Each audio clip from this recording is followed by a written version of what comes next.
In short, some people are intelligent, clever, smart, sharp, cunning, but also unwise. Wisdom is not connected to IQ. Wisdom is not a derivative or an inevitable outcome of a high IQ, a high intelligence quotient. Perspicacity, the ability to kind of predict the future and adapt yourself positively to it, also has nothing to do with IQ. So the question is wrong. The question we should be asking is, are narcissists and borderlines and psychopaths and so on, cluster B personalities, dark personalities, are they wise? Are they positively adapted to life itself and its challenges, its exigencies, the vicissitudes and ups and downs and cycles of life? Are these people built to live and to survive and to thrive? Or does the disorder preclude all these? This is the topic of today's video. A few terminological issues, lexical points. Pseudo-stupidity is not the same as stupidity.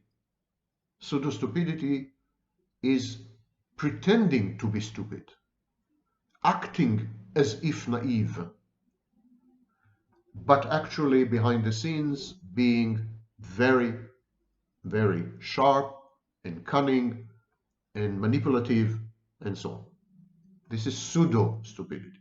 Stupidity is actually being stupid, being inane and effete, and not very adept at coping with life and designing survival strategies and coping techniques.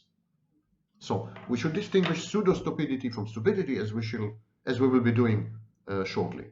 Second thing, when I say dark personalities, these are not people diagnosed with narcissism. These are not people diagnosed with psychopathy, and so on and so forth. In the dark triad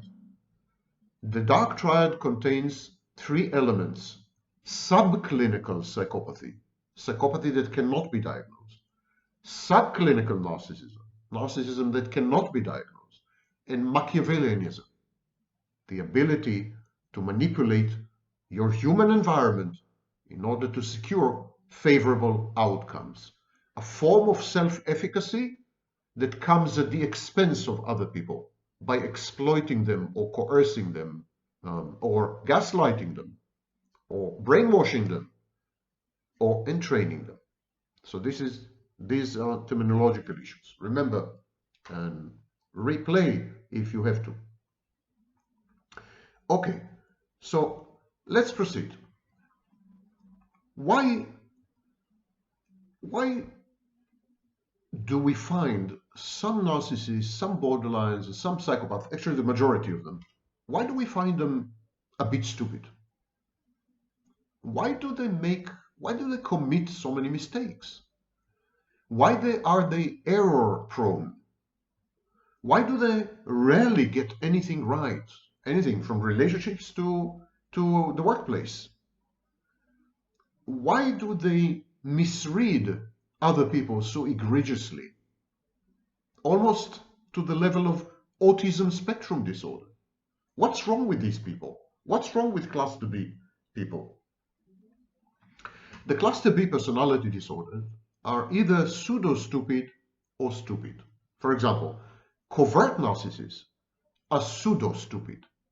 They pretend to be stupid because they know that by acting stupid, people around them will put their guard down, and will give them an opportunity to penetrate the defenses of other people and manipulate them and obtain the desirable results. So this is pseudo-stupidity. People who are covert narcissists, they are also pseudo-humble. They display pseudo-humility. They pretend to be modest. They describe themselves as hapless victims. They're never to blame for anything. They're never guilty of anything. They've never done anything wrong. They are just continuously being victimized and preyed upon, and they are codependent actually, and so on. So this is a form of pseudo-stupidity.